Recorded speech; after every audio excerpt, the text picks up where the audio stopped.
ഇടയ്ക്കിടയ്ക്ക് ഇൻഫെക്ഷൻസ് വരിക, അതായത് ഇടയ്ക്കിടയ്ക്ക് പനി, ജലദോഷം, തുമ്മൽ വന്നു കഴിഞ്ഞാലും അത് പൂർണ്ണമായിട്ട് മാറുന്നില്ല, പിന്നെയും പിന്നെയും ഇങ്ങനെ അഫക്റ്റ് ചെയ്തുകൊണ്ടേയിരിക്കുന്നു. ഭയങ്കരമായിട്ട് ക്ഷീണം തോന്നുക, അതായത് ഒരു ജോലി ചെയ്യാൻ പറ്റുന്നില്ല, എപ്പോഴും ഉറങ്ങണം എന്നുള്ളൊരു തോന്നൽ വരിക, അതേപോലെ ഭയങ്കരമായിട്ട് കൈകാലുകൾക്കൊക്കെ ഒരു വേദന അനുഭവപ്പെടുക, ഒരു ബലക്ഷയം ഉണ്ടാവുക. ഈ ഒരു സിംറ്റംസ് അല്ലെങ്കിൽ ഇത്തരം ലക്ഷണങ്ങളുമായിട്ട് നമ്മളൊരു ഡോക്ടറെ കാണിക്കാൻ പോയിട്ടുണ്ടെങ്കിൽ ആ ഡോക്ടർ ആദ്യം തന്നെ ചെക്ക് ചെയ്യാൻ പറയുന്നത് നമ്മുടെ ശരീരത്തിൽ HB, അതായത് ഹീമോഗ്ലോബിൻ ആണ്.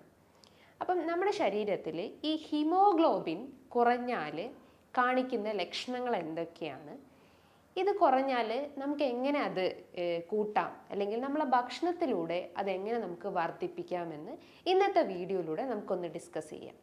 ഹായ്, ഞാൻ doctor Juhi Das, QNB health കെയറിലെ ഹോമിയോപ്പത്തിക് ഫിസിഷ്യനാണ്.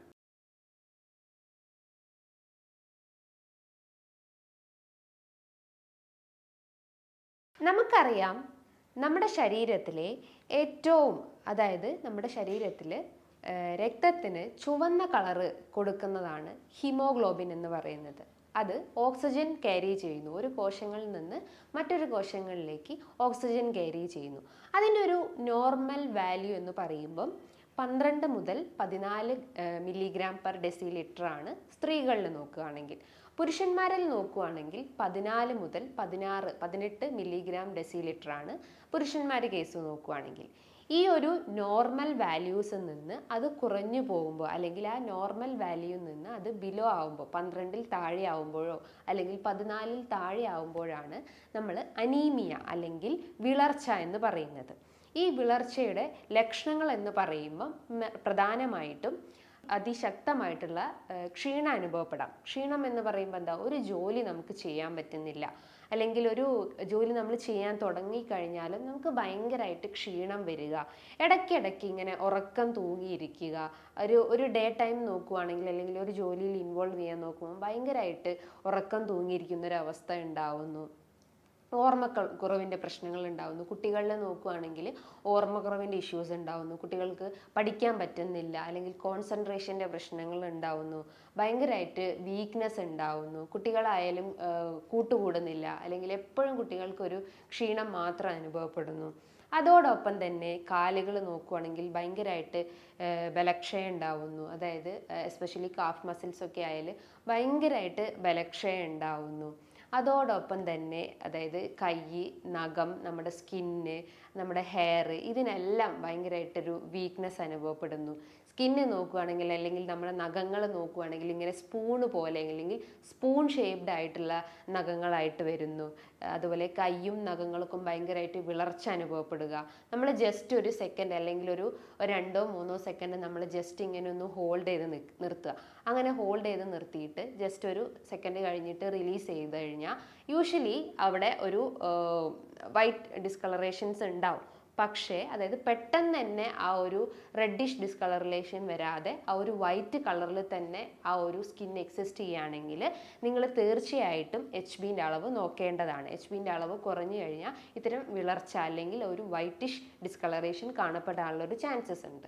ചില ആളുകൾ പറയും അതിശക്തമായിട്ടുള്ള തലവേദന ഫീൽ ചെയ്യുക എന്ന്. അതായത് തലേൻ്റെ ഈ ഒരു ഭാഗത്തായിട്ട് പുറകിലൊക്കെ ആയിട്ട് ഒരു പെരുപ്പ്, അല്ലെങ്കിൽ ഒരു മരവിച്ചൊരവസ്ഥ ഉണ്ടാവുന്നു, എന്തോ വലിച്ച് മുറുകുന്ന ഒരവസ്ഥയാണ് ഫീൽ ചെയ്യുന്നതെന്ന് പറയും. അതോടൊപ്പം തന്നെ കിതപ്പ്, അതായത് 2 അടി നടക്കുമ്പോൾ അല്ലെങ്കിൽ ഒന്ന് സ്റ്റെപ്പ് കയറുമ്പോഴൊക്കെ പെട്ടെന്ന് ക്ഷീണം വരിക, അല്ലെങ്കിൽ ഒരു കിതപ്പ് ഫീൽ ചെയ്യുക, ശ്വാസം എടുക്കാനുള്ളൊരു ബുദ്ധിമുട്ടുണ്ടാവുന്നു, ശ്വാസം തിങ്ങുന്ന ഒരവസ്ഥ ഉണ്ടാവുന്നു. അതോടൊപ്പം തന്നെ തലകറക്കം. ഇപ്പോൾ കുട്ടികളിലൊക്കെ ആണെങ്കിൽ, ഇപ്പോൾ രാവിലെ സ്കൂളിലൊക്കെ പോയി കഴിഞ്ഞ് അസംബ്ലിക്കൊക്കെ നിൽക്കുമ്പം തലകറങ്ങി വീഴുക. അപ്പോൾ തന്നെ നമുക്ക് മനസ്സിലാവും അവരുടെ ശരീരത്തിൽ ഹീമോഗ്ലോബിൻ്റെ അളവ് കുറഞ്ഞിട്ടുണ്ടെന്ന്. അപ്പോൾ ഈ ഒരു ഗ്രൂപ്പ് ഓഫ് സിംറ്റംസ് ആണ് നമ്മുടെ ശരീരത്തിൽ ഹീമോഗ്ലോബിൻ കുറഞ്ഞാൽ കാണിക്കുന്നത്. അപ്പോൾ നമ്മൾ എന്ത് ചെയ്യണം, നമ്മുടെ ഡയറ്റിൽ എപ്പോഴും HB അല്ലെങ്കിൽ ഹീമോഗ്ലോബിനെ ബൂസ്റ്റപ്പ് ചെയ്യുന്ന കാര്യങ്ങൾ ചെയ്യാൻ ശ്രമിക്കാം. അതെന്താണ് നമുക്കിവിടെ ഒന്ന് നോക്കാം. നമ്മുടെ ഭക്ഷണത്തിൽ വൈറ്റമിൻ C അടങ്ങിയിട്ടുള്ള ഭക്ഷണങ്ങൾ എടുക്കാൻ ശ്രമിക്കാം. നമുക്കറിയാം ഒരു ആംല എന്ന് പറയുമ്പോൾ ഏകദേശം ഒരു 700 മില്ലിഗ്രാം അതിൻ്റെ അകത്ത് വൈറ്റമിൻ സി അടങ്ങിയിട്ടുണ്ട്. അപ്പോൾ നിങ്ങളുടെ ഡയറ്റിൽ ആംല, അതായത് നെല്ലിക്ക ഡെയിലി കഴിക്കാൻ ശ്രമിക്കുക. ഇത് നമ്മുടെ ശരീരത്തിൽ HBനെ ബൂസ്റ്റപ്പ് ചെയ്യാൻ ശ്രമിക്കുന്നു. അതോടൊപ്പം തന്നെ നമ്മുടെ ശരീരത്തിൽ അയണിൻ്റെ അബ്സോർപ്ഷൻ സഹായിക്കുന്നു. ചില ആളുകൾക്ക് ഈ അൾസറേറ്റീവ് കോളൈറ്റിസ് അല്ലെങ്കിൽ എന്തെങ്കിലും ബ്ലീഡിങ് ഡിസോർഡേഴ്സ് ഒക്കെ ഉണ്ടെങ്കിൽ നിങ്ങളുടെ ശരീരത്തിൽ ക്രമാതീതമായിട്ട് HB അല്ലെങ്കിൽ അയണിൻ്റെ ഡെഫിഷ്യൻസി ഉണ്ടാവും. അപ്പോൾ അത് ബൂസ്റ്റപ്പ് ചെയ്യാൻ വേണ്ടിയിട്ട് വൈറ്റമിൻ സി അടങ്ങിയിട്ടുള്ള ഭക്ഷണങ്ങൾ കഴിക്കാൻ ശ്രമിക്കാം. അതോടൊപ്പം തന്നെ നിങ്ങൾ കൃത്യമായിട്ട്, അതായത് ആൻറ്റി ഓക്സിഡൻസ് ആയിട്ടുള്ള ഭക്ഷണങ്ങൾ എടുക്കാൻ ശ്രമിക്കുക. അതായത് അയൺ, അതേപോലെ തന്നെ നെല്ലിക്ക, അതേപോലെ തന്നെ ഹണി, അതേപോലെ തന്നെ വെജിറ്റബിൾസും ഫ്രൂട്ട്സും നിങ്ങളുടെ ഡയറ്റിൽ ഉൾപ്പെടുത്താൻ ശ്രമിക്കുക. അതേപോലെ തന്നെ നിങ്ങളെ ഭക്ഷണത്തിൽ, അതായത് നിങ്ങൾ ഭക്ഷണം കഴിച്ചാൽ ഉടനെ തന്നെ, ഒരു നോൺ വെജ് ഭക്ഷണങ്ങൾ എന്തെങ്കിലും കഴിച്ചാൽ ഉടനെ തന്നെ വൈറ്റമിൻ സി അടങ്ങിയിട്ടുള്ള ഭക്ഷണങ്ങൾ കഴിക്കാൻ ശ്രമിക്കുക. അതായത് ഇപ്പോൾ നമ്മൾ ചിക്കനോ അല്ലെങ്കിൽ മത്സ്യങ്ങളോ എന്തെങ്കിലും ഒന്ന് കഴിച്ചാൽ ഉടനെ തന്നെ എന്തെങ്കിലും ഒരു ഫ്രൂട്ട്സ്, അതായത് എസ്പെഷ്യലി ഓറഞ്ചോ മൊസംബിയോ അല്ലെങ്കിൽ എന്തെങ്കിലും ഒരു നെല്ലിക്ക നമ്മൾ കഴിക്കാൻ ശ്രമിക്കുക. ഇങ്ങനെ ചെയ്യുമ്പം നമ്മുടെ ശരീരത്തിൽ എന്തെങ്കിലും ഡെഫിഷ്യൻസീസ്, എസ്പെഷ്യലി അയൺ ഡെഫിഷ്യൻസീസ് ഉണ്ടെങ്കിൽ അത് നമുക്ക് ക്ലിയർ ഔട്ട് ചെയ്യാൻ പറ്റുന്നതാണ്.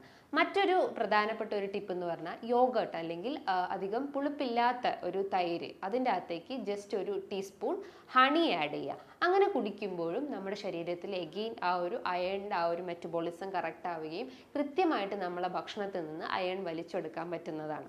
അതേപോലെ തന്നെ നിങ്ങളെ ഭക്ഷണത്തിൽ അല്ലെങ്കിൽ നിങ്ങളുടെ ഡയറ്റിൽ എള്ള് അല്ലെങ്കിൽ ബ്ലാക്ക് സെസാമ അല്ലെങ്കിൽ എള്ളുണ്ട, അതേപോലെ തന്നെ ഡേറ്റ്സും നിങ്ങൾ ഡെയിലി എടുക്കാൻ ശ്രമിക്കുക. ഒരു എള്ളുണ്ട്, അതേപോലെ തന്നെ 1-2 ഡേറ്റ്സ് നിങ്ങൾക്ക് ഡെയിലി കഴിക്കാവുന്നതാണ്. അതേപോലെ നേന്ത്രപ്പഴം നല്ല രീതിയിൽ ഫോളിക് ആസിഡ് അടങ്ങിയിട്ടുണ്ട്. ഡേറ്റ്സിൻ്റെ അകത്തായാലും നല്ല രീതിയിൽ അയൺ അടങ്ങിയിട്ടുണ്ട്. ഗ്ലൈസെമിക് ഇൻഡെക്സ് കമ്പാരിറ്റീവ്ലി ഷുഗറിനെ അപേക്ഷിച്ച് നോക്കുമ്പോൾ ഗ്ലൈസെമിക് ഇൻഡെക്സ് കമ്പാരിറ്റീവ്ലി ലോ ആണ്. അപ്പം പ്രമേഹ രോഗികളൊക്കെ ആണെങ്കിലും അവർക്ക് ഈ ഒരു ഡയറ്റ് ഫോളോ ചെയ്യാവുന്നതാണ്. ഒരു നേന്ത്രപ്പഴം നന്നായിട്ട് ചോപ്പ് ചെയ്തിട്ട്, അതേപോലെ തന്നെ ഒരു ഡേറ്റ്സ്, അതിൻ്റെ അകത്തേക്ക് കുറച്ച് ശർക്കര, അതേപോലെ തന്നെ കുറച്ച് ഹണി ആഡ് ചെയ്ത് കുട്ടികൾക്കൊക്കെ കൊടുക്കാവുന്നതാണ്. അതായത് കുട്ടികൾക്ക് എന്തെങ്കിലും പ്രതിരോധ ശേഷീൻ്റെ കുറവൊക്കെ ഉണ്ടെങ്കിൽ അത് നമുക്ക് ബൂസ്റ്റപ്പ് ചെയ്യാവുന്നതാണ്. നമുക്കറിയാം കൂടുതലായിട്ടുള്ള എന്തെങ്കിലും മെഡിക്കേഷൻസോ അല്ലെങ്കിൽ കൂടുതലായിട്ട് എന്തെങ്കിലും ഇൻഫെക്ഷൻസ് ഒക്കെ വരുന്ന ആളുകളൊക്കെ ആണെങ്കിൽ അവരും ഇത്തരം ടിപ്സ് ഫോളോ ചെയ്യുന്നത് നല്ലതാണ്. അതേപോലെ തന്നെ കുട്ടികൾക്ക് ഇടയ്ക്കിടയ്ക്ക് ഈ വിരശല്യം അല്ലെങ്കിൽ വേം ഇൻഫെക്ഷൻസ് ഒക്കെ, അസ്കാരിയസ് ലുംബ്രിക്കോയിഡ്സ് കോസ് ചെയ്യുന്ന ഒരു വേം ഇൻഫെക്ഷൻസ് ഒക്കെ വരുവാണെങ്കിലും കുട്ടികൾക്ക് ഇത്തരം അയൺ ഡെഫിഷ്യൻസിൻ്റെ പ്രശ്നങ്ങൾ ഉണ്ടാവും. അപ്പോൾ അത് മൂലം അവർക്ക് ഈ ഒരു HB അല്ലെങ്കിൽ അനീമിയ പ്രശ്നങ്ങൾ സ്റ്റാർട്ടപ്പ് ചെയ്യും. സോ നിങ്ങളുടെ ഭക്ഷണത്തിൽ ഈ പറഞ്ഞിട്ടുള്ള വൈറ്റമിൻ സി അടങ്ങിയിട്ടുള്ള ഭക്ഷണങ്ങളും, കുട്ടികൾക്കാവട്ടെ ഫ്രൂട്ട്സ് നല്ലപോലെ കഴിക്കാൻ കൊടുക്കുക.